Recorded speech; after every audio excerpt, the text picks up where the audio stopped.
исполняет ученица 3 класса школы номер 9 города Череповца Вологодской области. Калинина Полина. Георгий Рублев. Памятник. Это было в мае, на рассвете. Настал у стен листа обой. Вдруг девчонку немецкую заметил наш солдат на пыльной мостовой. У столба дрожа она стояла, в голубых глазах застыл испуг и куски свистящего металла. Смерть и муки сеяли вокруг. Тут он вспомнил, как, прощаясь летом, он свою дочурку целовал.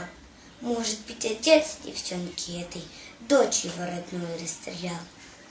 И тогда в Берлине под обстрелом полз солдат и телом заслоня девочку в коротком платье белом осторожно вынес из огня.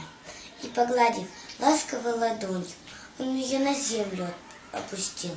Говорят, что утром маршал Конев Сталину об этом доложил.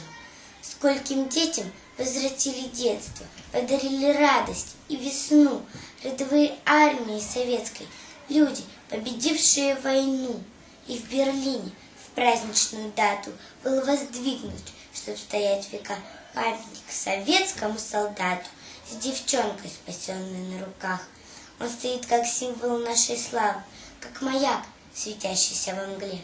Это он, солдат моей державы, охраняет мир на всей земле.